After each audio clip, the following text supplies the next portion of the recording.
The webcast is now live. Right, thank you very much, Joss. Good morning, everybody, and thank you all very much for most of you for arriving well on time. My name is Councillor Jonathan Glenn. Thank you. Right, can you turn off all your mics, please? We're getting noise from other people. Yeah, I'll start again. Thank you all very much for coming. My name is Councillor Jonathan Glenn, and I've been chairman of the Basingstoke Canal Joint Management Committee for 2 years. I am the outgoing chairman, and I plan just to say a few words before we get on to the actual formal meeting, which is starting with the election of the new chairman. And that person will be dealing with the formalities of how to run the meeting. There are a few things I'd like to say before basically I stand down. If you think that during a pandemic, one day goes in a flash, you should try 2 years as chairman of the Basingstoke Canal Joint Management Committee. The highlights of the 2 years include the completion of the refurbishment of the working wharf at Woodham, the visit from the Duke of Kent to present the Queen's Award for Voluntary Service to the Basingstoke Canal Society, and more about that in a minute. The raft races in Odium's Colt Hill Wharf, and many trips on the John Pinkerton. And at this point, I'd like to thank the crew of that boat for all their work. We will never take for granted again the joy of being able to get out, meet, and enjoy the company of other people. On behalf of the committee, there are some people I would like to welcome and some I would like to thank. Firstly, I'd like to welcome Paul Johnson, who will be representing Basingstoke and Dean Borough Council. The council is attending for the first time as a special interest group. We look forward to working with them for the benefit of the canal.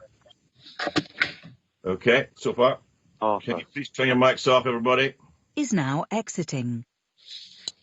Jenny Wadham, who joined Hampshire County Council in 2007, started work in 2014 as the outgoing finance officer, working with the outgoing finance officer, Jane Lovett, in the Culture, Communication and Business Services Department at Hampshire County Council.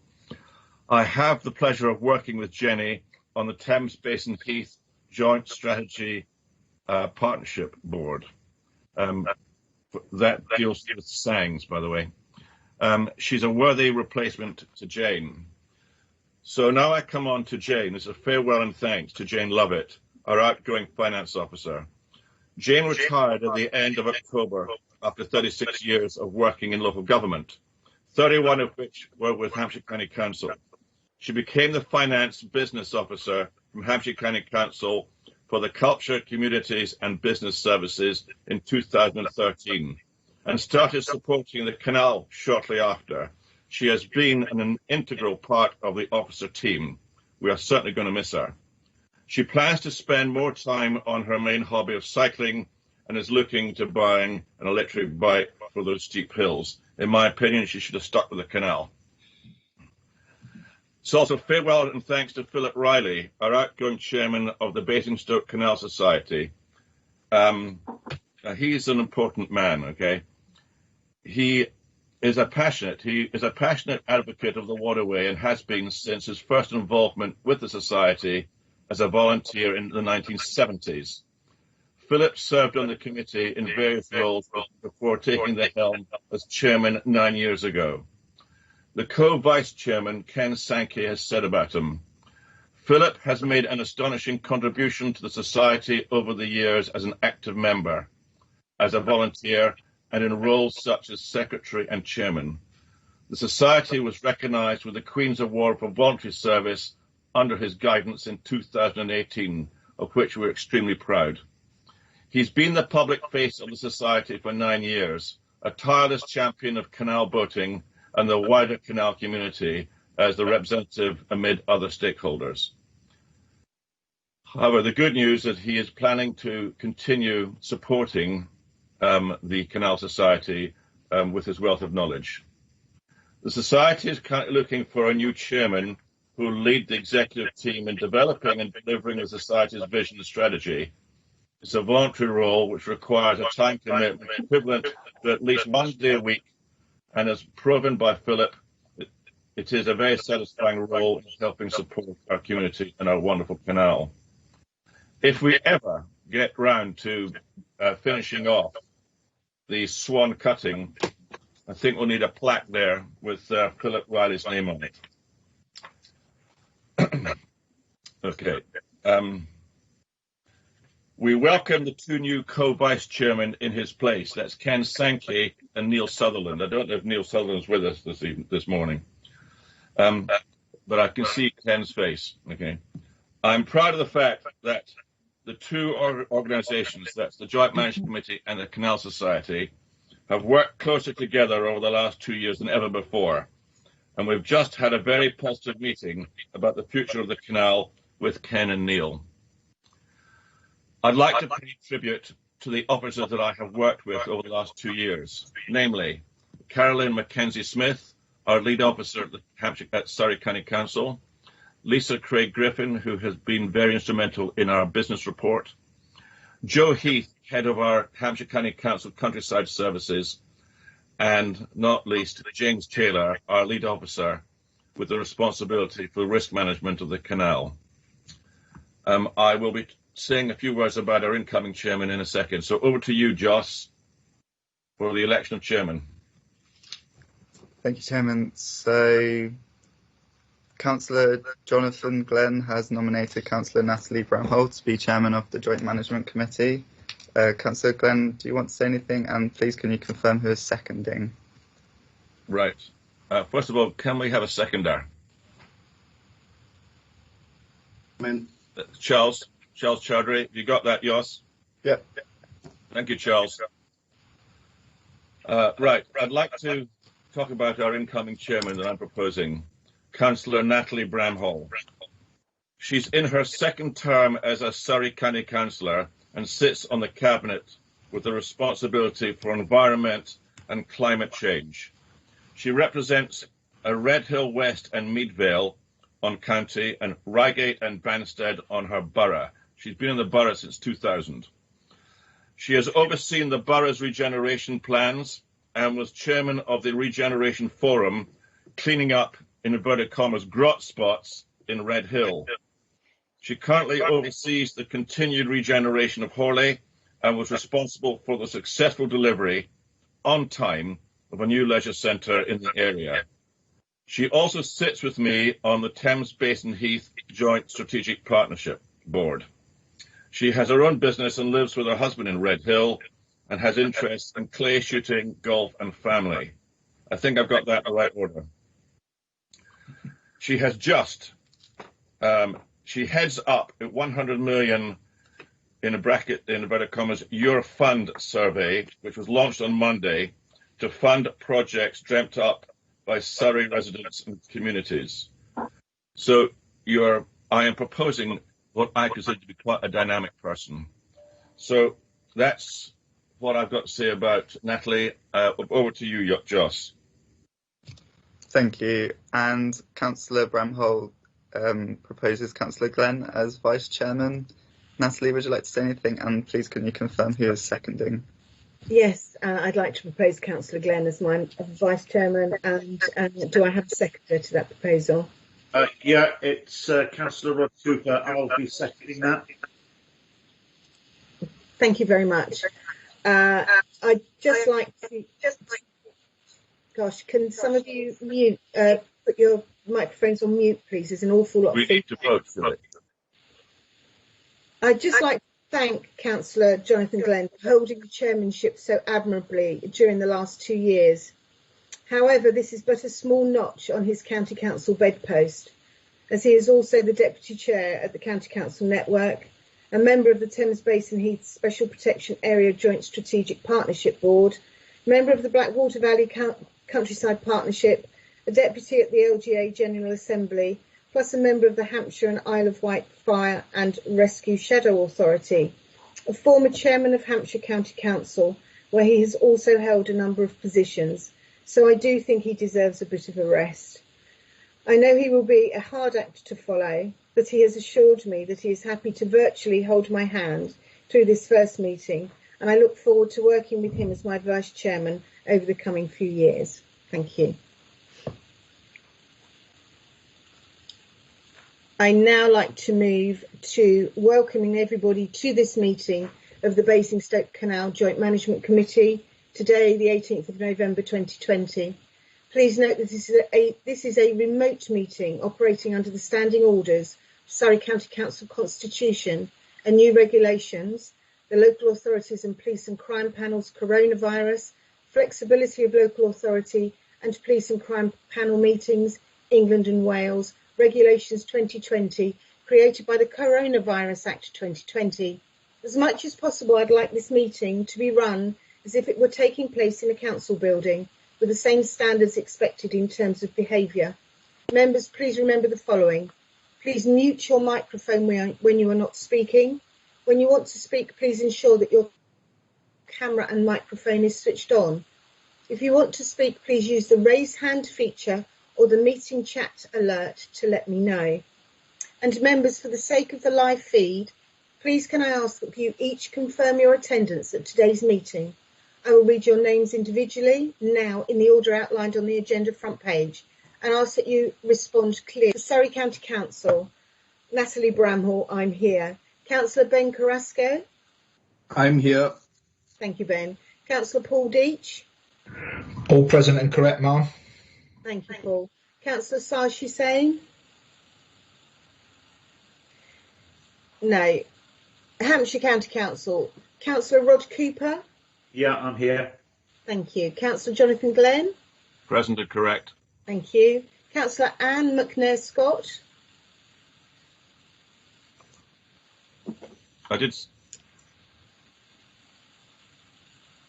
see her. Okay. Sorry, I am here, and it's Anna, and I'm slightly confused about when the vote is going to take place. Yeah. For the chairman. It's already taken place, madam. I thought no. I've had a proposer and a seconder. Yeah. But we haven't had a vote, and I believe we need to have one. Ross, can you confirm that, please? Yes, if we go back to the election of chairman and just confirm that there's general assent, there's no need to do a count on the vote unless someone suggests it. We didn't even have that.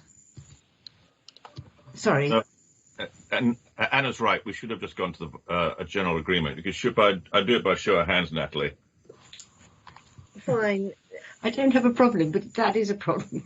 No, that's right. We should do it. Just by show of hands will do. I'll put mine up. Mine's up. Right, so shall we then have an agreement to Councillor Glenn as Vice Chairman? Agreed. Agreed. Fine. Yeah, agreed. Thank you. Sorry to disrupt it, but I was worried about that. Okay. Councillor Charles Chowdhury? I've seen, I think you're here, aren't you? Present. Thank you. From Hart District Council, Councillor Simon Ambler. Present. Thank you. Councillor Wendy Makepeace-Brown. Present. Thank you. From Rushmore, Councillor John Marsh. Yeah, I'm here. Can't unmute myself. Thank you. Councillor Veronica Graham-Green. Present. Thank you. From Fleet, Councillor Peter Wildsmith. Present. From Guildford, Councillor Angela Gunning. It's Gunning. Yes, I'm present. Hello.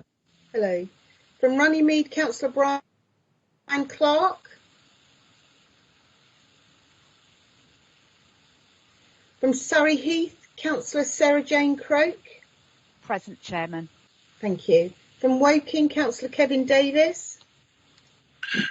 May I speak? I'm Councillor Rob Leach. I believe Councillor Davis gave us apologies for late arrival. Yes, thank you, Councillor Leach. And I was going to come to you next, Councillor Leach. Thank you. I am indeed present. Thank you.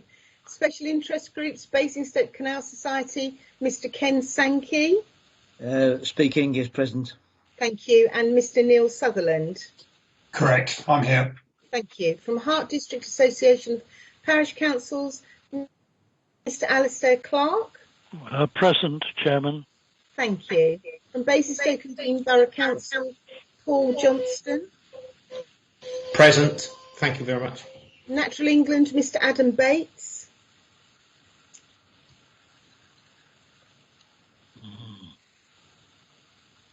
Inland Waterways Association, Mrs. Verna Smith.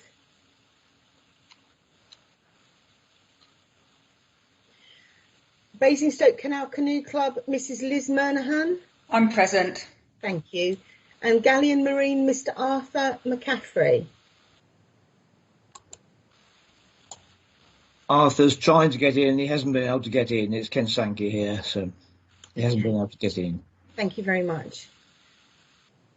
Item 2, apologies for absence. We have received apologies from Mr. Kevin Davis, as already been alluded to, who will likely be late to the meeting. Item number 3, I'd like the committee to approve the minutes of the previous meeting held on the 21st of November 2019. Anybody have any comments? Mr. Ambler? No, I was just agreeing. Oh, okay. Thank you. Do you want general agreement, Natalie? Yes, please. Right, agreed. Yeah. Thank you. Agreed. Agreed. Yeah, agreed. Thank you. Okay. Item number 4, declarations of interest. All members present are required to declare at this point in the meeting or as soon as possible thereafter any disclosable pecuniary interests or other interests arising under the Code of Conduct in respect of any items of business being considered at this meeting. No. Members are reminded that they must not participate in any item where they have a disclosable pecuniary interest, as well as an interest of this includes any interest of which the member is aware that relates to the member's spouse or civil partner, or any person with whom the member is living as a spouse or civil partner. Members with a significant personal interest may participate in the discussion and vote on that matter unless the interest could be reasonably regarded as prejudicial. Can I please ask all members as much as possible to keep their microphones on mute, please. Item number 5, questions and petitions. We've received one question from Mrs. Stuart Lanceman. The question and response was published in a supplementary agenda on the 17th of November 2020, and Mr. Lanceman has the opportunity to ask a supplementary question. Would you like to speak, Mr. Lanceman? Yes, I would, please. Thank you. Yes, I don't know if everyone's aware of the initial question. It's regards the garden licence of 12 and 14 Paxton Gardens. You've just sent me an answer to the to my query. I'm slightly confused. I don't quite understand that this land can be shared by anyone. Does that mean my neighbour can just walk across the bottom of my garden, or well, when I say my garden, I know it's under licence, and me do the same to him, which is unlikely that I will. Is that your supplementary, Mr. Lanceman? I think so. There's lots of sort of other things that come from that. I'd just like to add, if I may, that with all that's going on in the canal, I'm just listening. There's an awful lot of work. This might seem a very little problem, but the aspect of the bottom of my garden means an awful lot to me and my family. So I just thought. I must say I did read your I read your question and the officer response, and I do think we need to look into this further. So I will ask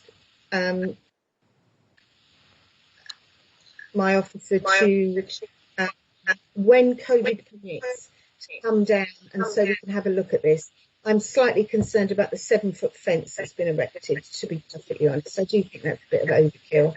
So I do think this needs to be looked at. So once coronavirus allows, somebody will come down and we will be in contact. Oh, In the meantime, an officer response will be sent to you about your question. Okay, thank you. Can I just, I'm allowed to just add to that. Obviously, within COVID restrictions, anyone at any time, obviously not during the massive lockdown that we had, could have walked, I would have invited them to walk down the side gate and just have a look at the aspect on this side.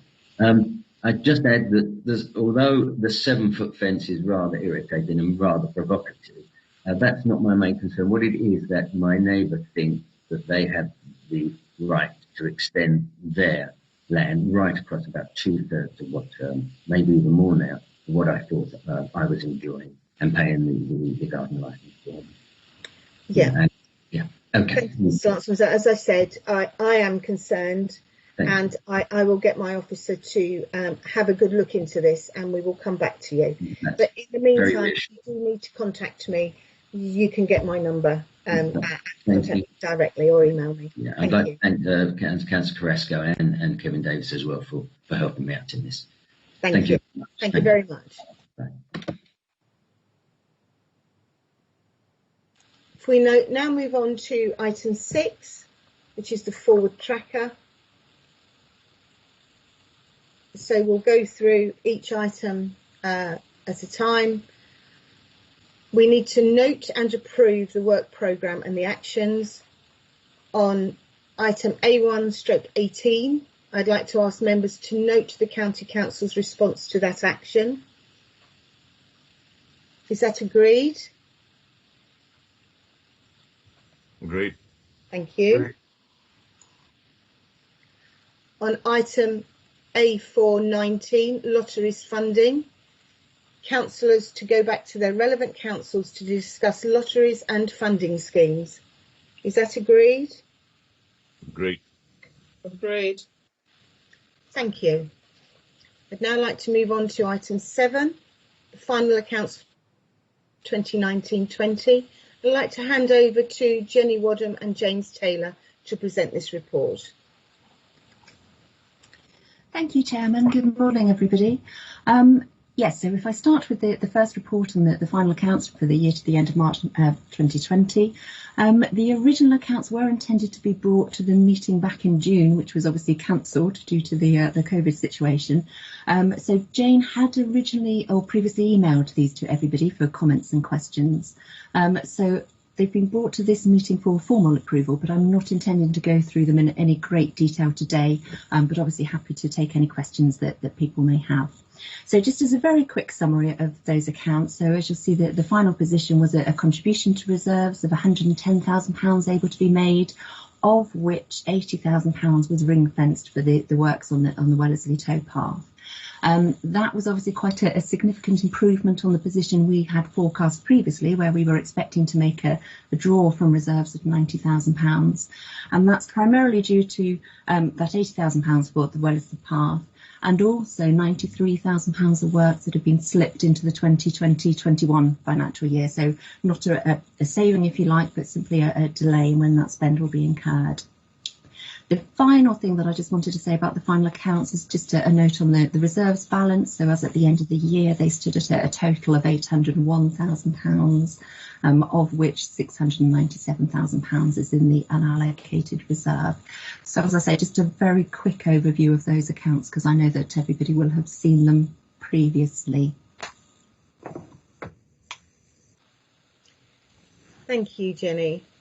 The recommendations are 7.1 to review and agree the outturn position for the year 2019-20, and 7.2 to note the likely draw on reserves slipped to expenditure. Is everybody agreed? Agreed. Thank you. Lots of nods. Agreed. Thank you very much. Agreed. Yeah. Item 8, forecast outturn 2020-21 and forward budget 2021-22. Again, I'll go to Jenny and James Taylor. And the purpose of this report is to brief all members on the financial outturn, and we are asked to review and agree the revenue outturn forecast for the current year 2020-21 and agree the revenue budget for 2021-22. Thank you, Jenny. Thank you. So I'll go through this in a little bit more detail, because I believe this is the first time that people are seeing this one. So starting with the forecast outturn for the current financial year in section 2. and also in Appendix A of the report. So currently you'll see we're forecasting a draw from reserves of £92,000, and that compares to the budgeted draw of £36,000 at the start of the year. Although expenditure is expected to be £49,000 lower than budget, it's more than offset by an expected shortfall in income of £105,000, and those are largely as a result of the impact of COVID-19. The reasons for the expenditure variance are set out in detail in the report, so I'm not proposing to go through everything here, but I will pick out some key points to highlight. So as you'll see, the employee is currently projected to be £58,000 underspent. And there are some savings as a result of lockdown, so for example, lower spend on overtime and casual staff, and also a temporary recruitment freeze on staff vacancies. So the project officer post is now expected to be filled from January rather than April, and also the visitor services officer post has been filled this month rather than April. So that's contributed to a combined underspend against the budget of £40,000. We've also had obviously the news about the campsite development project being put on hold has meant we've not needed the campsite warden post this year, so that's contributed a further £18,000 underspend against the budget as part of that £58,000. Canal maintenance at £24,000 underspend projected, and that is largely due to the tree inspection survey, which was planned to start in January, but proving quite difficult to contract. So you'll see from the report there are plans for this now to be done in-house and to recruit a temporary tree officer post to do that. It is expected that the delays in getting the survey done will also have a knock-on impact on the resulting works from that.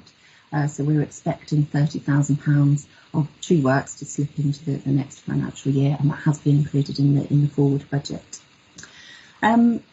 Those underspends are being offset by a projected overspend on the principal inspection costs of £33,000, and that is mainly the cost of the Weeds and Species Inspection Report, which had slipped from the previous financial year into this financial year. In addition, we are having some extra contractors costs that we weren't planning to have because of COVID-19, and trying to keep the social distancing and the staff team, basically the in-house staff team, safe. Finally, just worth noting on the expenditure, there have obviously been some COVID-19 savings on transport and premises, but those are expected to be offset by increased costs such as extra cleaning, PPE, signage, and also IT equipment to support staff working from home. Income, as I say, £105,000 reduction is projected against what we'd budgeted. And I think it is worth saying that obviously because a lot of the income comes in over the summer months, we're fairly confident that is an accurate projection for the year. The bulk of that is the impact of COVID-19 with the Canal Centre temporarily closing, and then obviously the subsequent social distancing measures that we have. So around £76,000 is expected to be the impact of COVID-19 this year. And that consists of a loss of campsite income and rental income from the function rooms of £33,000. We're projecting £10,000 lost shop sales and £45,000 lost income from the activities such as the Santa Cruises on the Rosebud boat trips. However, one positive note from COVID is obviously we have seen more people holidaying in the UK, which has seen a 350% increase in the boat licence income, equating to about £9,000 of extra income that we have managed to get.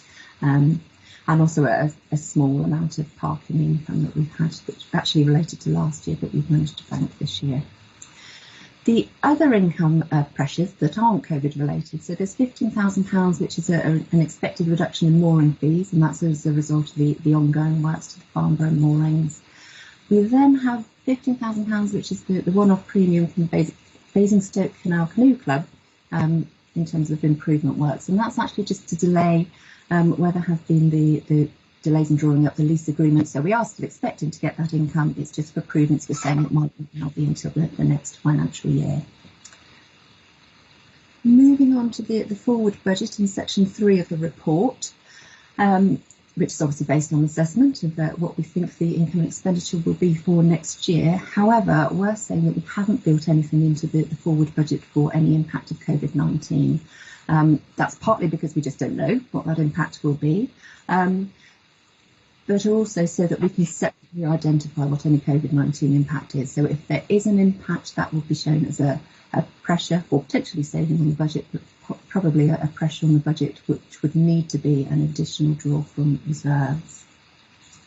And also we're saying we've removed any financial impacts relating to the campsite project, bearing in mind that that's now been delayed. So the proposed budget includes a draw from reserves of £83,000. Just the main things to pick out from that, so that is largely one-off spend, so £30,000 for the tree officer post or contractor, and those £30,000 of slipped tree works into the next financial year, and also there's an extra amount of maintenance on canal maintenance of £13,000 there, including the pumping stations. Again, the report does go into quite a lot of detail for any proposed changes to the budget, so I'll just pick out the key areas to highlight. So the employees' budget or the proposed budget for employees next year does include that tree officer post that we mentioned, which will be funded from the tree inspection survey allocation, and also the tree officer project officer post. Apologies if the internet connection is causing sound interference for people. I'm hoping it's going to last. Just by saying the canal project officer post, as members will recall, we did have a saving against the budget, if you like, of £30,000 per year, which was the amount of money we were paying to Hampshire Pension Fund in the past contributions. But following that actuarial review, performance had done is a lot better than we had expected. We didn't need to make those contributions for prudence, because in the next actuarial review, we may need to start making those contributions again. We've said we would not give up the budget for that, if you like, but keep it and allocate it to this project officer post over the 3 years. Jenny, may I interrupt you in the absence of Natalie? Could you speak up a bit? You're being lost now and again. Yeah, let me just try turning the volume up a little bit as well. Hopefully that's a bit better. Obviously there have been increases due to pay inflation for next year, but those have been offset by the savings from the removal of the campsite warden post. And one final thing to flag on the employees' budget is that the current or previous, if you like, seasonal visitor services assistant has now been appointed to the vacant, or what was the previously vacant visitor services officer post. The plan is, instead of recruiting another seasonal visitor services assistant post, it will be a fixed term full-time post. There will be a slight budget impact on that, but that will be offset by savings on casual staff, and also if needs be any extra income generated to ensure that there is a nil net impact on the budget. And at the moment, as you see from the report, we're expecting the two posts between them will need to generate approximately just under £4,000 of additional income there. The income budget, only very minor changes to the current year. We're saying it does assume that all partner authorities will continue with the current level of contributions, and you see as we go into the reserve section that is quite key. Very briefly on the capital expenditure programme. So the HCC programme, we had the £924,000 brought forward from the previous year, with the final £500,000 being added, which is from the allocation that we had agreed of £1.5 million over 3 years. £238,000 expected to be spent in 21-22, as detailed in section 4 of the report, which will leave a balance of £1.2 million left. Obviously quite a complex nature of the work, so the programme is expected to run until at least 22-23, but there are no further capital allocations planned beyond 2021, it's worth saying. Surrey capital programme is slightly different in that it's funded on a year-by-year basis, and we are expecting to spend the majority of the 285 allocation for the 2021 financial year, although again we're saying that much of this is expected to take place in the final quarter of the year. And for 21-22, there's a total allocated budget of £221,000 for the Surrey programme. Moving on to the reserves section, and reserves are expected to stand at £628,000 by the end of 21-22, and that's taking into account the forecast £92,000 draw this year, and the budgeted £83,000 draw in 21-22. Section 6 does highlight the impact of COVID-19 in quite a lot of detail. So there's a couple of tables there that show how COVID-19 has led to an increased draw from reserves. And it's really worth saying that without the impact of the offsetting savings from the recruitment freeze that we've benefited from this year, but we obviously wouldn't benefit from next year, there could easily be a £100,000 pressure that would need to be met from an additional draw from reserves if we were in a similar situation next year. So fingers crossed that the vaccine is successful, I think it's fair to say. Did want to pick out paragraph 6.8 of the report because I think it's really quite important to emphasise what we are saying in there. So really important that partner contributions do not drop, and obviously the canal is doing everything it possibly can to generate more income. That's always difficult to do. It's particularly difficult in the current situation we find ourselves in. And also worth noting that any of the ideas that we do have, and we see there are a lot slated under, usually require some upfront investment in order to generate that income, and that's where we would need to go to the reserves to, if needs be, if we can't find the funding elsewhere, to help to set up those schemes. So we're saying at the moment to consider the reserves to be adequate, but obviously they can't continue to support approximately £100,000 draw each year. Finally, I do just need to mention the scheme charges for 21-22, which are set out in detail in Appendix D for approval. And with that, I'm happy to take any questions there may be, with James's help. Thank you, Jenny. Does anybody have any questions?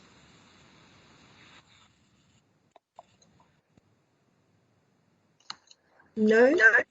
In that case, we'll go to the rest of the report. 9 points review and new outturn forecast for the year 2020-2021. 9.2 to review and agree the revenue budget 2021-22. And 9.3 to review and agree the proposed scheme of charges for 2021-22 set out in Appendix D. Is that agreed? Agreed. Thank you. Agreed. Agreed. Agreed. I now go to item 9, boat licence review, and I'll pass over to James Taylor. The purpose of the report is the review of the existing scheme of boat licences, considering current circumstances of operation, types of boat, levels of use, environmental considerations, impacts on the canal, and propose a new scheme of charging. James. Thank you, Chairman. As has been set out, we last looked at boat licensing in any level of detail back in 2013. It was due to be looked at again this year. We apologise for if the timing wasn't planned to be obviously a COVID outbreak at the same time. So it's some of the things I'd just like to draw attention to in this report. From time to time, we're presented with all kinds of odd types of boats that come onto the canal, and then we don't necessarily have licensing categories for them. We propose to introduce a more thorough range of licensing categories, and alongside that introduce some minimum standards for each of those licensing requirements. So that's these are largely based on health and safety and maritime law that require certain types of vessels to be operated in a certain way. So the scheme of charges is set out as an appendix to this report. The minimum licensing requirements set out as an appendix to this report. I'll then run through the proposals changes to the scheme of licensing, and the tables are in paragraph 2.2. Unpowered boats. As we've seen and was alluded to in Jenny's report on finance, one of the upsides of the COVID outbreak was we saw a lot more unpowered boats, that's canoes and kayaks and rowing boats and things like that, on the water. And it led us to actually have a detailed look about what was going on out there, and to do some research as to the exact numbers. And it's quite important to note that our waterway relies much more heavily on unpowered boats than possibly many others, because we do have that powered boat limit for both water conservation and nature conservation reasons that probably members will be very familiar with. So on that basis, officers are currently having a discussion with British Canoeing about their access fee, and there is we're hoping that we will come to a successful conclusion with that, and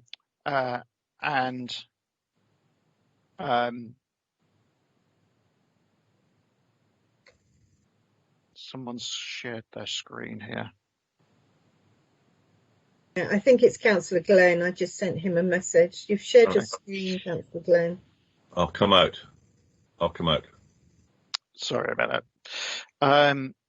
So we're officers are currently negotiating with British Canoeing, but in case those negotiations don't come to fruition, then we are putting in the scheme of charges some alternatives if that scheme we can't continue the scheme where British Canoeing members can access the water as part of their membership. Visiting powered craft licenses, we've made some changes there. Principally, the major change is that we've like passenger boats that are registered on the waterway, which I'll come to in a minute, we'll charge per passenger place on the boat rather than for a single license fee for the boat.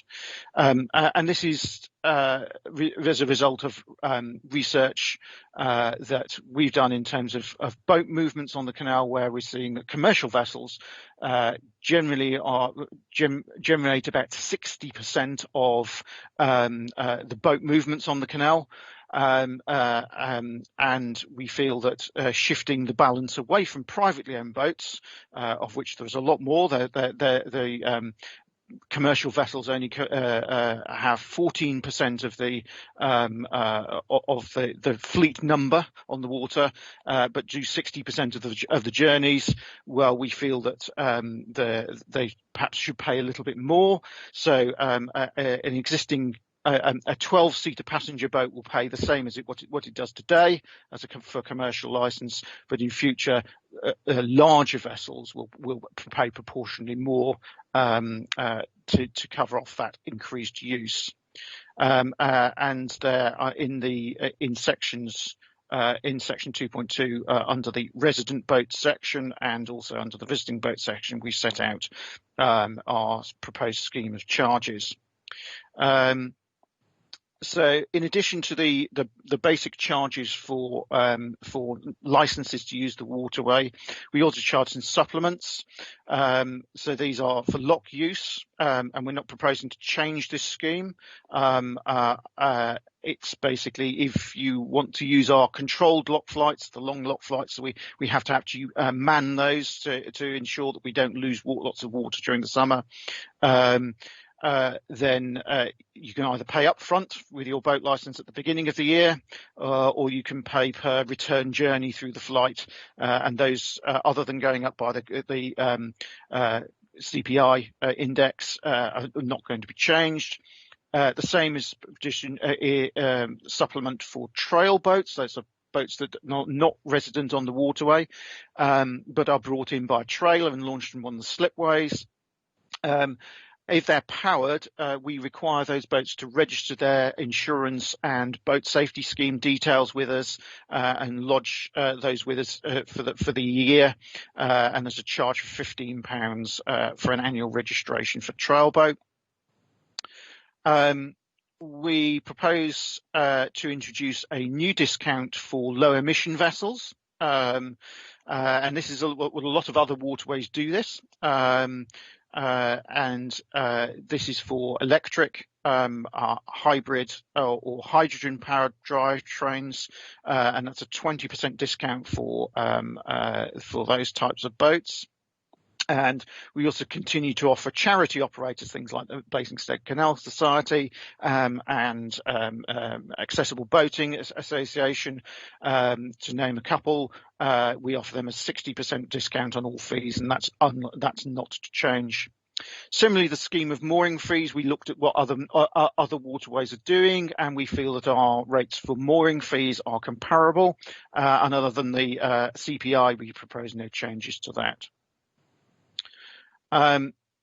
We did do some consultation as part of our of preparing this paper, and it was fair to say that the Conservation Management Steering Group and the Joint Advisory Group thought that our original scheme that we put forward was fine, and that they agreed that perhaps those vessels that do more wear and tear to the waterway by operating more should pay more.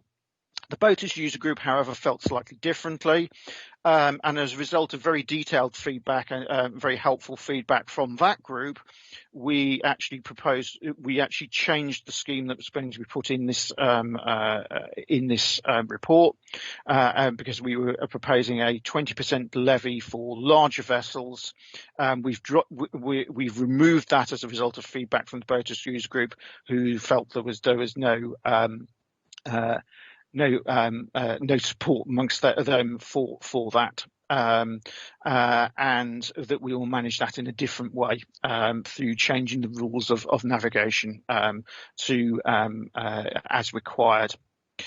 The new scheme of licensing also includes a proposed policy for model boats. This is something that we got asked during lockdown.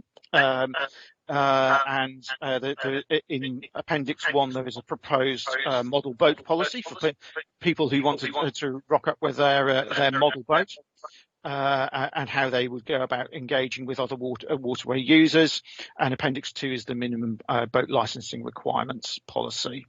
The proposed scheme of licensing will increase revenue slightly, but it's not a huge amount. It's about £8,000 a year. And that's largely by those changes to the shifting slightly towards the charging commercial vessels more. And I think that's more or less what I'd want to say about this report, and I'd be happy to take any questions if you'd like to do that, Chairman. Liz Monahan? Yeah, James, I've read the review. I don't know if you're aware, I'm no longer on the Canoe Club committee, so I don't have the latest up-to-date figures and whatever. A couple of questions. Are you aware that the racing two-seater canoes and kayaks are over 6 metres long? So I wondered if they were going to be classed as large boats because they're over 6 metres, or still counted as canoes and kayaks. Also question, multi-seat canoes, we have had a visiting Voyager 6-seater brought down to the canal, but all the paddlers in it had their British Canoeing on the Water membership. So there's the issue with checking licences. And at the end of the day, it's a numbers game. I've been paddling 38 years, 21 of those on the Basingstoke Canal. And in that time, I've only been asked on 4 occasions for a licence, 3 of those on the Basingstoke Canal and once on the River Thames. So as a visiting paddler, there's a fairly good chance that nobody's going to ask to see your licence. Now, you have made great strides in the past few years about reminding people about buying licences.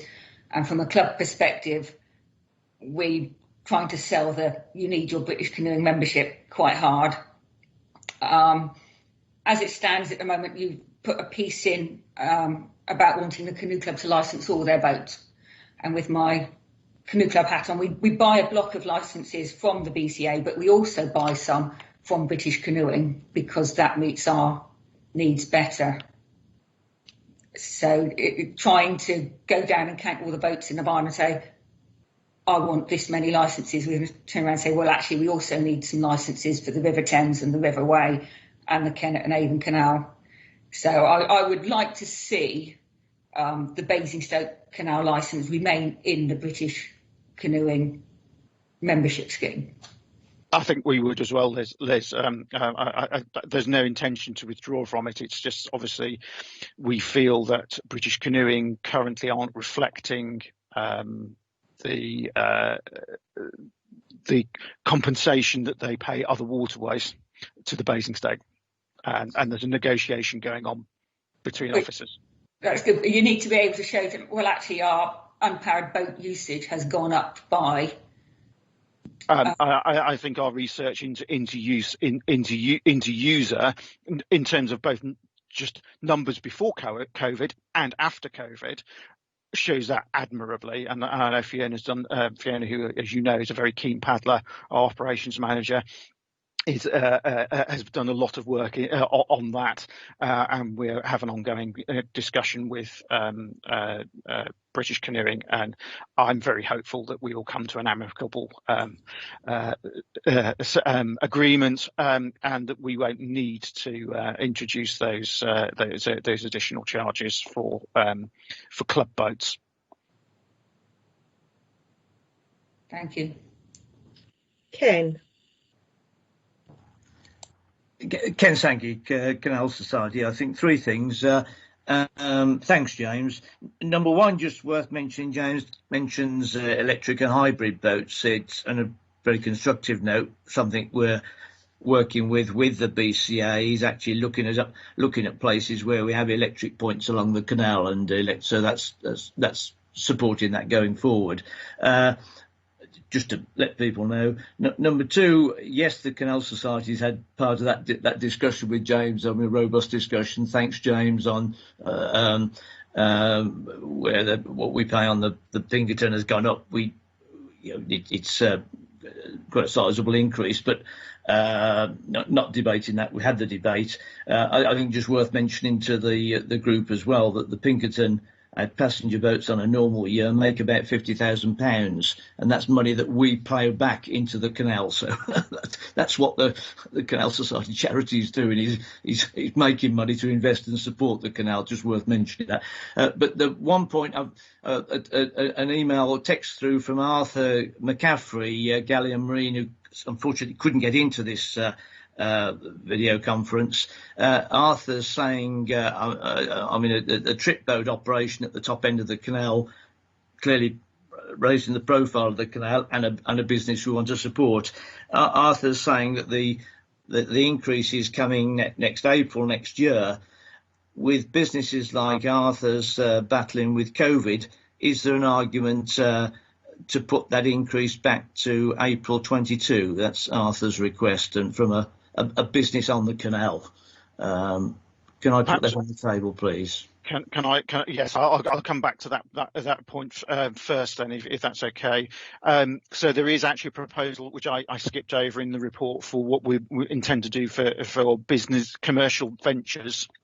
And I use commercial ventures widely because that includes charities like yourself, Ken, that are operating commercial type vessels. So where if we do continue to have a difficult season next season, that we will offer them an immediate deferment for 6 months of all fees. And B, at the end of that 6-month period, so that so rather than being billed in April, you build in September. If at that point there is, we will know then by then what kind of summer season we'll have had. There is an option then for us to come to an agreement over payment holidays for those vessels for this year. Ken, do you want to say something? Well, thank you. And can I just put one other thing on the table? Thank you.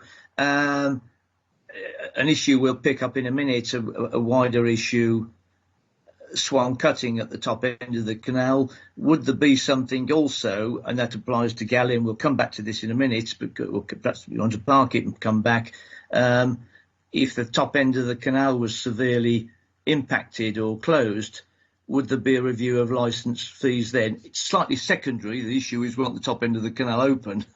But if there was a threat to the closure there temporarily, or in the meantime, would there be a review of tariffs? Slightly secondary, we want the canal open. That's the main issue.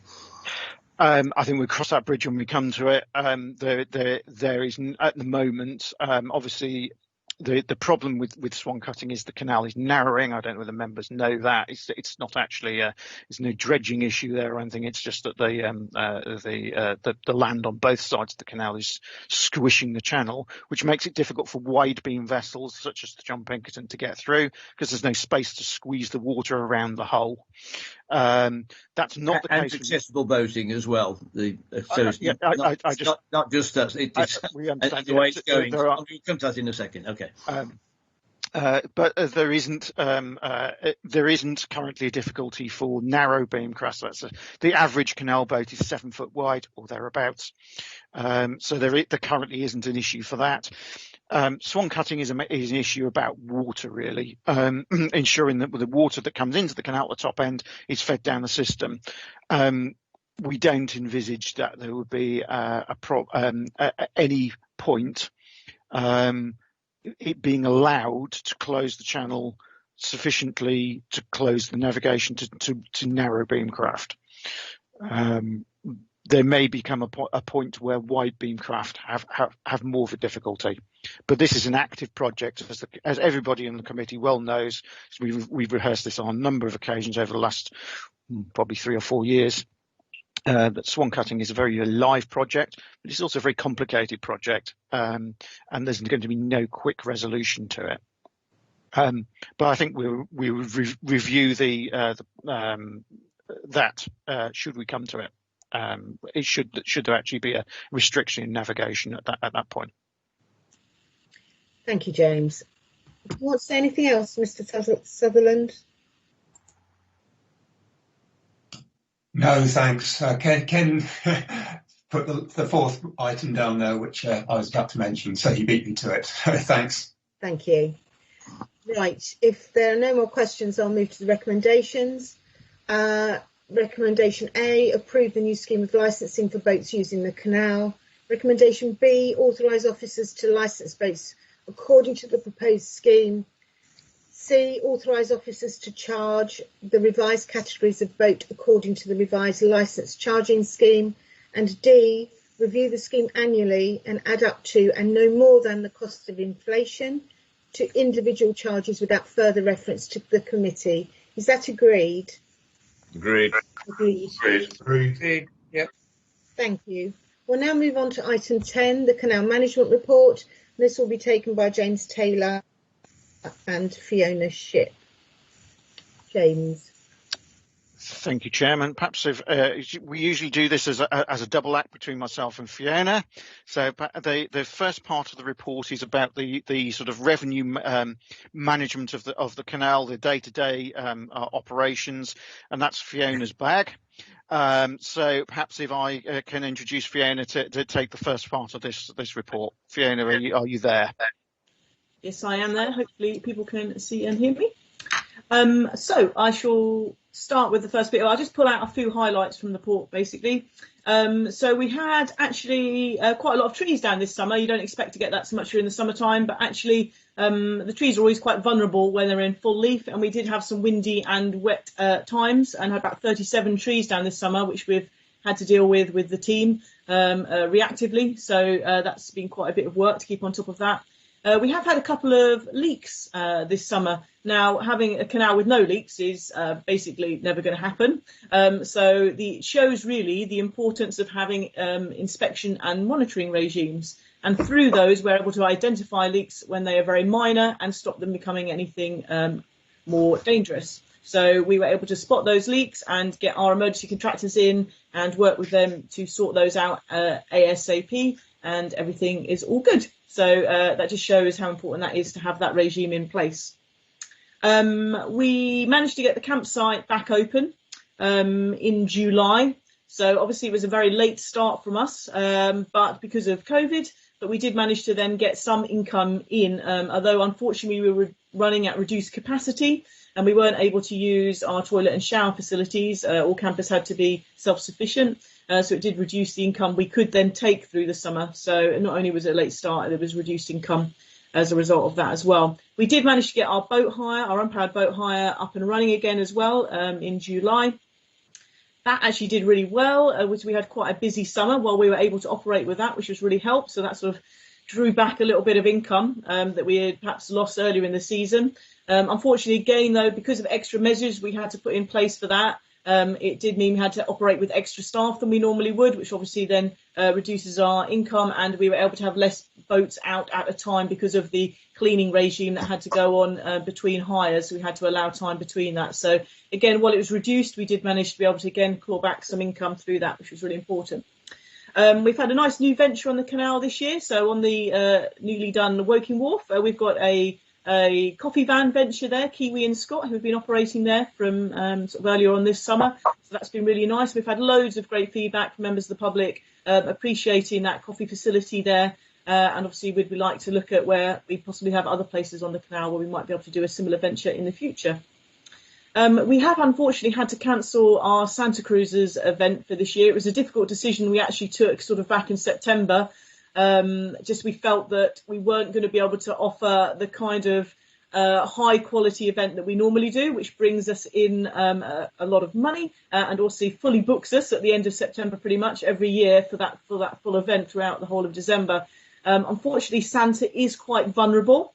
And obviously we have to take his needs into account. So we had to make an early call on that. And actually then, obviously, with the second lockdown that we're now in, we're glad that we did make that call early rather than having to book lots of people in and then disappoint them then by pulling out of that event. So it has had a big impact on income, as was mentioned in the financial report earlier. Some important sort of conservation vegetation things that have happened this summer is we had our wetland flora survey was able to happen in July, which was as planned at the height of the growing season. And we were able, with the help of a team of canoe volunteers, able to undertake a turbidity survey as well to go alongside that and actually kind of record this sort of almost baseline data, really. It was a very unusual year because we had so few unpowered boats moving on the canal without any of the trip boat operations moving early on. We were able to record the canal when it had the least amount of boat movement that was seen in a long time. So it was a very interesting time to undertake that survey. And also we had other volunteers helping us prepare for that survey as well. We had hundreds of points along the canal where we had to do some streaming works to allow our vegetation surveyor to be able to get in and be able to collect those samples from the water, which was really important. So a real team effort to make that happen this summer. Unfortunately, with volunteers generally, though we were able to start off with small numbers helping us with things like that early on in the summer, we were only then really able to get up to groups of 6 volunteers at a time working out on the canal. We've been trying to use that time also to train up new volunteer leaders, working very closely with the Canal Society on this project to make sure we've got other people to help run groups. And that enables us to have lots of smaller groups working out on the canal as well. So we've took the time to do that and some extra training around that. So unfortunately, no volunteers running again at the moment through this current lockdown, but we hope to get up and running again as soon as we can at the beginning of December. Just move down into my report just a little bit further. So I guess the big thing this year has been COVID. I've kind of alluded to it a few times through the things I've been talking about. For us, it's been a very different season. We had to split our rangers down into cells. So we've split them into 3 cells, sort of, and 2 or 3 rangers into each cell. And to keep them separate, basically because we need to be able to carry out regular inspections of the canal and we need to have staff available to manage water if we get heavy rainstorms and things like that. We always need to have some people available. They're very much key critical workers from that point of view to manage that. So we've managed to keep them all split up right from the beginning of March, but it's been very difficult for them to have to work in this new way. And it's something to sort of keep morale going is quite tricky at times. And it's meant obviously the office team as well have been separated out into a separate cell as well, and we were able to get them back into the office through the summertime, but myself and James largely have been sort of trying to keep away from those groups as well, while we've been largely working at home. So it has been a very different kind of arrangement. We did have 2 members of staff who had COVID right early on, at the end of March and beginning of April, literally just as we had split off into those cells. Thankfully, they both made full recoveries and we were able to manage that situation. Something else that I did this summer, Liz was talking about paddling and knowing what our figures are. Well, I was able to carry out in my own time quite a lot of surveys of paddlers out on the canal while I was out there enjoying the canal, and I was able to collate a lot of figures that we use towards putting together the reports to British Canoeing. And we actually also pulled together a paddle guide for the canal, again working very closely with the Canal Society, whose team helped to do all the publishing of that and pay for all the printing of that guide, obviously to promote paddling on the canal, but promote it in the way that we want it to be done and with the right licenses and everything in place as well, and from a safety perspective. I think those are the main things I wanted to cover. I'm going to pass back now to James to cover the other half of the report. Thank you, Fiona. So just 1 or 2 things in looking at section 2 of the report, the management actions. It's been alluded to a couple of times through the meeting, but just to make sure everybody's aware that the campsite redevelopment, which we got planning consent for in February 2019. Unfortunately, the grant bid that we made was unsuccessful, and we're trying to look for an alternative source of funding for that. So that means that the timescale for the project has definitely been set back, at least until, in the best case scenario, probably September next year. Some other things we've been working on, as Fiona says, she produced a very nice paddle guide for the canal. I'd like to congratulate Fiona on that. It's an excellent piece of work. The boat licensing review we've discussed. Accident investigation, particularly during the early part of the lockdown in March and April and into May, the canal towpath was the busiest we've ever seen it. Some of the counter data from the cycle counters in the Woodham and Woking areas were showing over 300% increases to the normal time of year in terms of use. And this has led, unfortunately, to a number of people tripping over and doing various things to themselves on the towpath. Has been investigated by Hampshire's County Council's Health and Safety Unit, just to make sure that there wasn't any link between those accidents other than the high level of use. And I think that's largely the finding, but it does lead us to possibly look at some additional training for staff and need to do a principal inspection of access, which we've been doing principal inspections of various other bits of the canal, like the canal channel and the locks and the culverts underneath the channel, and the cuttings and the embankments that hold the canal together. We've not actually looked at it from an access perspective, so that's something that's identified that we will probably need to do that in the next 12 months, and there will be a cost associated with that. A little bit about the staffing there that was mentioned in the finance report. Moving on to the asset programme. So in Surrey this year, the final chunk of bank protections is where the sides of the canal trying to fall in and erode themselves. We'll be repairing another sort of 50 to 60,000 pounds worth of that. And the canal engineer reports back that he's now beginning to thinks that we've caught up with that backlog that we had when there wasn't much capital funding. In fact, hardly any capital funding between 1991 and 2010. We've actually now caught up with that backlog in Surrey. So then going forward, it will be then just doing the business as usual type repairs that are required, that will develop, as the canal's never a static thing. This year we'll be doing the principal inspections for locks 1 to 6, and that will be the end of the cycle of all of the locks will have had their principal inspections then. And also we had the weirs and sluices report, slightly delayed, but we did get it from Atkins, the professional services supplier for both Surrey and Hampshire, and they do conclude that there are 1 or 2 sluices that need some works. The smallest scale works will be done in-house by the Canal's Ranger team, sort of repairing paddles and winding gear and things like that, whereas there's a couple of larger projects that will need to be tackled by a contractor. Moving into Hampshire, then, so there's a couple of big projects that we've alluded to, as well as the bank protection and the weirs and sluices. Same, it's not quite as good a picture on the bank protections as in Surrey. We've still got some more work to catch up on that backlog in Hampshire. There's a lot more. The rural banks seem to have suffered erosion, and we've not quite got through the backlog on that. But a couple of big projects that are really proving quite complex, and that's Swan Cutting, which we've alluded to, and the Crookham Deeps bed lining, where the embankment leaks like a colander and needs to be sorted out. That's proving there's a lot of background engineering difficulties around what we're proposing to do there, and that's an ongoing project. I think that's more or less everything I would like to say on that. Any questions? Liz, you have a question, Liz Nanahan? Yes, you haven't mentioned the weed. There's been a lot of growth of the Kabomba, whatever it is. Carolinia. Carolinia from Great Bottom Flash, and that's extended further.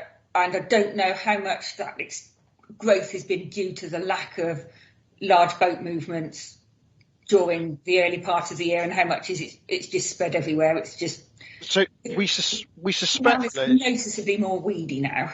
We suspect that it's twofold. So one, larger boats actually do some work to actually clear the channel, but they also create more turbidity. So if the water is less turbid, then the aquatic plants grow more. So there's not only the beneficial or the plants we want to grow more, but some of those alien invaders like Kabomba that also like the less turbid water and have grown very, very rapidly. It's something we're aware of, and I think will be highlighted in the botanical survey when that reports in early next month. We believe we will get the report from HBIC, but it probably will mean that in future years that we might need to get the weed cutter in the ash section of the canal to combat that Carolina pondweed. Thank you. Thank you, James. Rob Leach. Thank you, Chair, and thank you, James, for a brilliant report. Could I just check out, did I hear you say that we've had a 300% increase in cycle use on the Woking stretch? That's, well, as far as I'm concerned, very good news, because it's encouraging people out of their cars more. But I just, if I quote that back to council, I just like that. It is actually 300% during the COVID lockdown times, yeah? So this was in April, particularly this year when there was the full lockdown was in place, and it was the busiest area of the canal was at Woodham, alongside the Woodham locks. There was Woodham to Shearwater, that section. It was a 300% increase over the previous cycle counter data, and we did the methodology, because we weren't able to access the counter data because the counters weren't being maintained.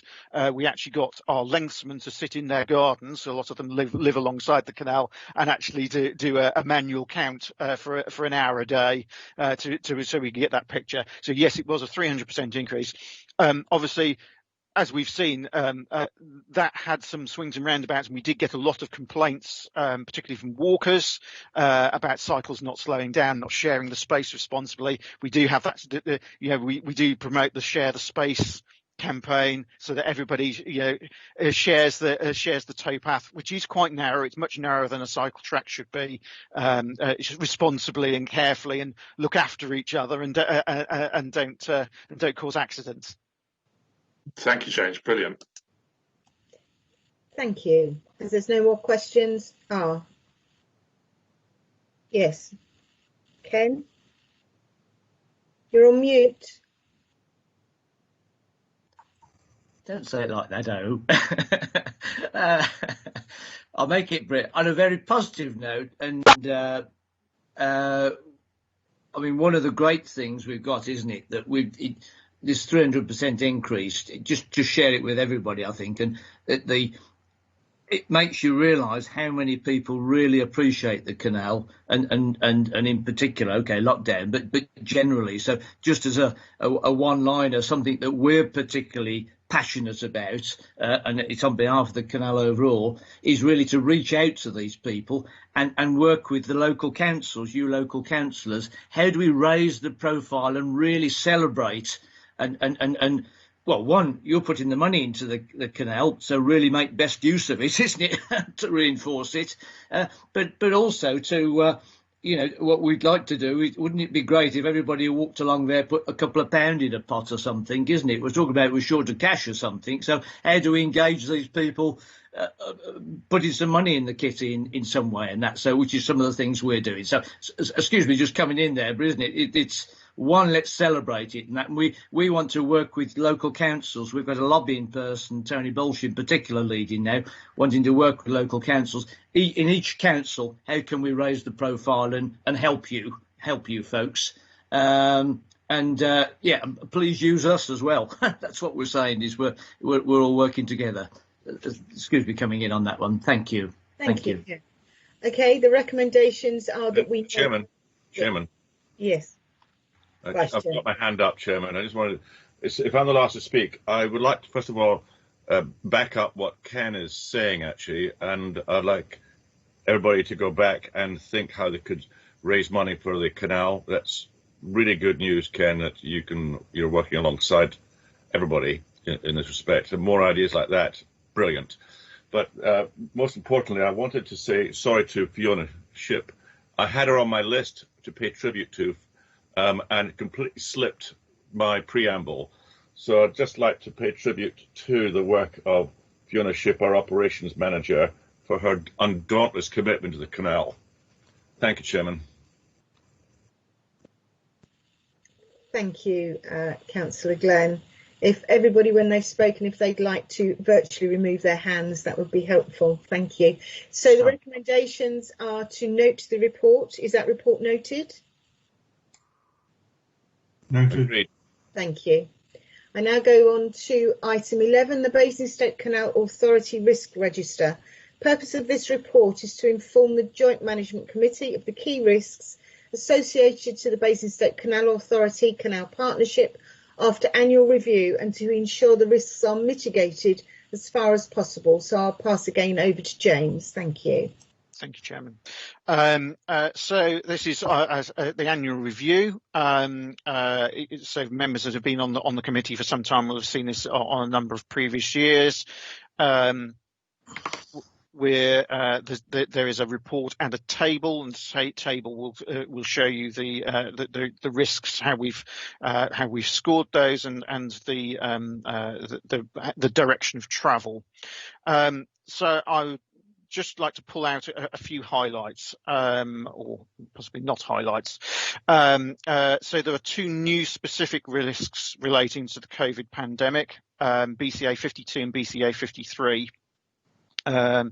So these, the first one is showing as a red high risk, and this is about the finance, and we've already seen that the impact of, because the BCA's business, a large portion of its business is visitor related, there is a risk associated with them not being able to generate income through a pandemic. and therefore there is accordingly a drawn reserve. And as the reserve is there is a mitigation, but it's actually only a relatively weak mitigation, because you can only draw from the reserve so many times before it's all gone. So that's just to note that one. The other risk is about the ability to field sufficient staff, and we feel that Fiona and I feel that we've got a fairly robust mitigations in place there to stop the spread, or if one. We've divided the team into cells, as you've heard, and so if one part of the organisation is affected by the pandemic, then that doesn't necessarily knock on to the others. So we should be able to, at all times, field the minimum number of staff to keep the waterway safe, and the water levels and weirs clean, which is our principal risk, really, in terms of the canal. So four other risks have increased this year. 3 of them remain yellow risks. This BCA 17 is around tree management. As we've heard earlier on, we've had some difficulties in managing getting a resource to do those inspections to keep us on track with the HEC policy that we follow in terms of trees. So there is a bit of an issue there. I'm working through that, obviously, with my two managers, Joe Heath and Carolyn Mackenzie. We think we've got a solution. Hopefully by this time next year, we can bring that risk down to a level, because we've dealt with that. BCA 20 then is the management structures, particularly bridges, and there's a bit of an issue there we're beginning to see with other departments within both Hampshire and Surrey drawing back a little bit from their core responsibilities, which they see as things around the highway.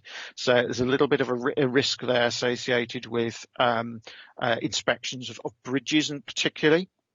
And there's a one-off one, which we feel is a one-off one, which is about the emergency plan. The review of the emergency plan is a little bit late this year, and that's largely because of the requirements of the new inspecting engineer for the reservoir, which is Mitchett Lake. We feel we've now resolved those issues, and we should have that back on track for next year. I think that's more or less the highlights I would like to draw out. I'm happy to take any questions. Thank you, James. Does anybody have any questions on that report? No, therefore, that we note the annual revision of this risk register. Is that agreed? Agreed, Chairman. Agreed. Thank you. Agreed. Yes, agreed. We now come to item 12, Business Development Plan 2021 to 2025. Purpose of this report is to present the Basingstoke Canal Business Development Plan for the next 5 years. This has been compiled in response to the recommendations made in the Investment Strategy Phase 1 report produced by Trilobite Land Management in June 2020. And I'll go over to Joe Heath and James Taylor, obviously doing another double act. Thank you. Thank you, Chairman, and thank you to members as well. I think I'm doing this really to give James a bit of a break, otherwise he's reporting on every single paper today. So members will remember that we commissioned a consultant last year to prepare stage 1 investment strategy, and that was carried out by Trilobite, and some of you will know Lisa Craig-Griffin, who was leading that. The idea behind this was to identify projects and initiatives to assist with new income streams and also visitor improvements along the canal. We held a number of workshops with stakeholders and members, many of you will have attended those, in order to capture all the ideas and thoughts that everybody's involved with the canal had with regard to how the canal develops further. The Canals team have worked really hard to increase the income to contribute towards the operational cost of the canal from 5% to 30%. So they've done a fantastic job, but it was clear that some of those quick wins then had already been exploited. And this is an opportunity for us to really capture and put in one place the development opportunities that we thought still existed along the canal. And what we've done in this paper is James and I have produced, if you like, the BCA response to the recommendations made by that report that members will have seen circulated to them. And this forms the basis of their draft development plan for the canal. Members are reminded that this does not include any of the capital work programme delivery that we're currently engaged in, or business as usual activities either, and those are really vital for the safe operation of the canal, and without which I don't need to add, if we're not got a safe canal we can't develop it further. And the programme, the idea behind it is to identify in one place all the development activity, whether that's led by the BCA or by any of our partner organisations or authorities, to put that in one place, the type of activities that will increase in income and that require investment. It's recognised that further business cases will be required to give the return on investment, and some of those have already been developed for some of those on the list, as you'll see, because you'll be aware of those, having had sight of things like the campsite development business case previously. So we would like members to support the draft development plan approach and agree that other projects and initiatives that are not captured by the consultants, aware that the work was carried out last year and finalised this year. So there may be some projects and initiatives that have occurred since, ideas that have come up since we did the workshops, that we capture those in one place. And we're seeking support from members of the priority list of projects to date, recognising that this is a live document and will be continuously kept up to date and will be reported back to the JMC at least on an annual basis. And we would also ask if members could provide any information to James of any funding or resources that may assist with the delivery of the projects and initiatives identified in the development plan. Happy, I don't know, James, if you want to add anything, but I'm happy to take questions. Thank you, Chairman. No, I think that's fine. Thank you, Joe.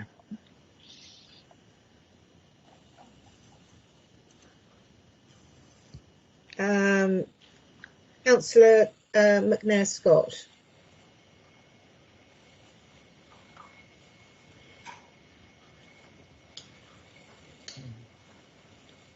You need to unmute yourself.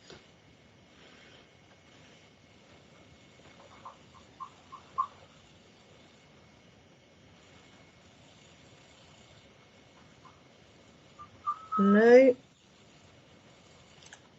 Okay. Don't think that's going to happen then. Fine. Therefore, we are asked to recommend A, that we agree the list of projects and the priority allocation. B, authorise officers to identify any other projects and initiatives, especially those that other organisations will be leading on, that aim to generate an income and add them to the plan. And C, recommend other sources of funding or resources that would assist with the delivery of the business development plan.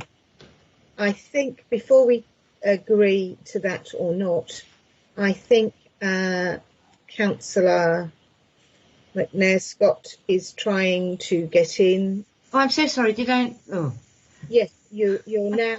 I put my hand up, and it was really about the LEP, the Local Enterprise Partnership, and I wondered whether we were working with them at all, because it's the M3 LEP. That is, you're right. I'm so sorry. No, that's fine. Yeah, the Enterprise M3 LEP. Are we doing any work with Enterprise M3 at all? Yeah, James, do you want to explain the? Well, we had the bid that we made for the campsite. Yes, so the campsite bid was funding that was partly held by the LEP. So yes, we've certainly looked at the LEP in terms of funding opportunities. It's not going to be the only opportunity, but unfortunately, with that particular bid, the reason it failed, and I suspect a lot of the M3 LEP's raison d'etre, if you like, is about creating employment, and a lot of our projects will be very low on the employment side. It might generate 1 or 2 employees, but are not going to have the return for on capital that we require in terms of their objectives. So we're certainly very mindful of the LEP, but we've not got any active irons in the fire there. Thank you very much.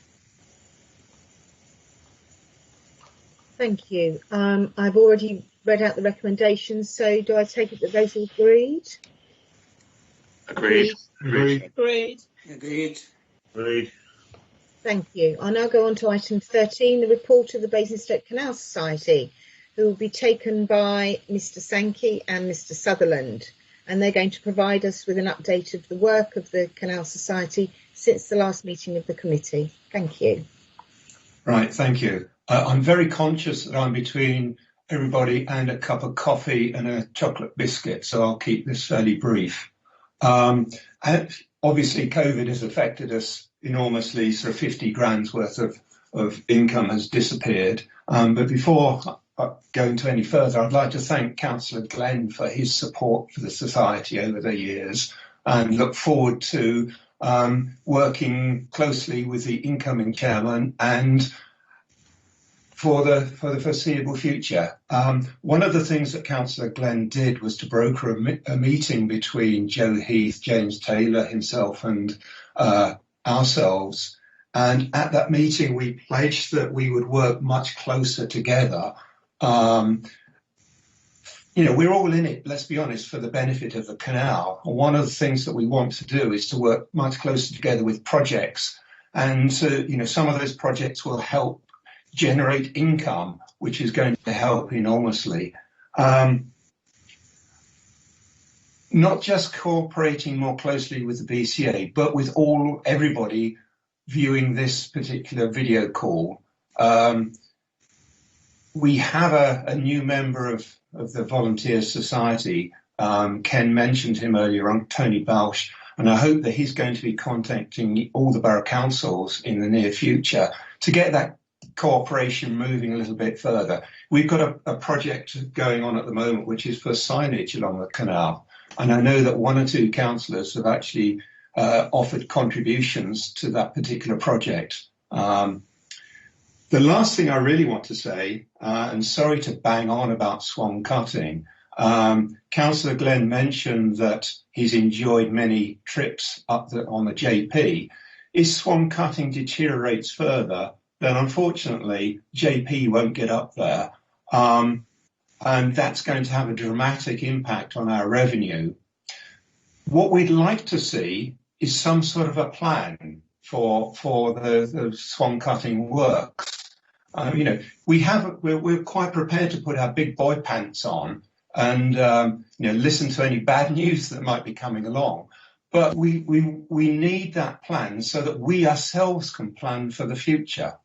We are aware that there's stuff going on in the background. James has mentioned there's various issues with legality, etc. But just to have some surety that whatever plan you have in place is actually proceeding so that we can measure against that and plan ourselves. We don't want to be in a position where, maybe we've committed some expenditure and then the canal at that top end closes. So we would like to be part of that planning process, or at least know what that plan is so that it can help us in the future. So that was it really. COVID, we hope that 21-22 will be much better than this year. And we look forward to cooperating with everybody and financially contributing to the BCA and improving the canal. That's all I'm going to say. Thank you very much, Mr. Sutherland. We are to note your report. Is that noted? Noted. Thank you. Noted. Can I just make one comment? I mean, can we ask if a plan is coming forward with an outline timing, James? The simple answer to that is no, because it's a very complex situation. It involves multiple landowners, and we are not in a position to share that publicly. But please be assured that Hampshire County Council are dealing with this as a matter of priority. Okay. Is there anything you can tell us in terms of timelines? No, because it relies on a lot of other people. Okay. Understood. But if there is anything that can be shared with us, we'd be very grateful. Joe, you want to comment? Yes, thank you. I just wanted to add that I'm aware of the BCS's concern about the top end of the canal and the issues regarding the Pinkerton. I think if there were areas where you wanted to make an investment or you had plans that you were reliant upon that top end, that you get in contact with us and let us know what they are. We will be able to share information once we have it, but at the moment we're in a really, really difficult negotiation, so appreciate some patience, but obviously if you've got plans that you would like to share with us before you move forward with anything, then we can perhaps help advise at that point, and we will share as soon as we can our approach there. Joe, thank you. And so, it's on your radar, and I say we're not being parochial with ourselves either. So if this situation deteriorates, it could be the threat of the closure of the top end of the canal, which is, I'm going to say, the raison d'etre to the canal, and the IWA and the national network, isn't it? What's the appeal of the Basingstoke Canal? So that's the wider thing we're looking at for the future, Joe. So look. Can sincerely thank you. You probably sense where we're coming from. I think we very much appreciate where you're coming from, and the wider discussions we've got going on actually separately is a healthy thing that we've got now, isn't it? So thank you. We just wanted to make the point to the group. Thank you all round. Thank you, Councillor Glenn. Thank you, Chairman. I'd like to thank both Ken and Neil for their input. Noting a report is never enough, but at least we've noted it and it's on record. I think the important thing from here on in is that there's constant communication between the two organisations, constant communication. And as Chairman, really, you are responsible to make sure that happens. I think it's very important. Thank you, Councillor Glenn. And I was going to suggest that Mr. Taylor, James, that you give me a full briefing on exactly what's going on, please, with this, especially the commercially confidential information, both to myself and to Carolyn McKenzie, my senior officer, please. Thank you. Item 14 is the date of the next meeting. It will be held on the 23rd of June 2021 at the Mitchett Canal Centre, the location to be confirmed. Let's hope that we can all meet in person. And I'd like to thank everybody for their time today. If anybody needs to contact me, they can. Yeah, I'll come to you, Councillor Glenn. If anybody needs to contact me, it's quite easy to get my contact details. I'm very, very accessible, and I always carry out my chairmanships or work very diligently, as you will probably find out. So natalie.bramhall@surreycc.gov.uk. Thank you. Just very quickly, Councillor Deach. Yeah, thank you, Chairman, and congratulations on your appointment.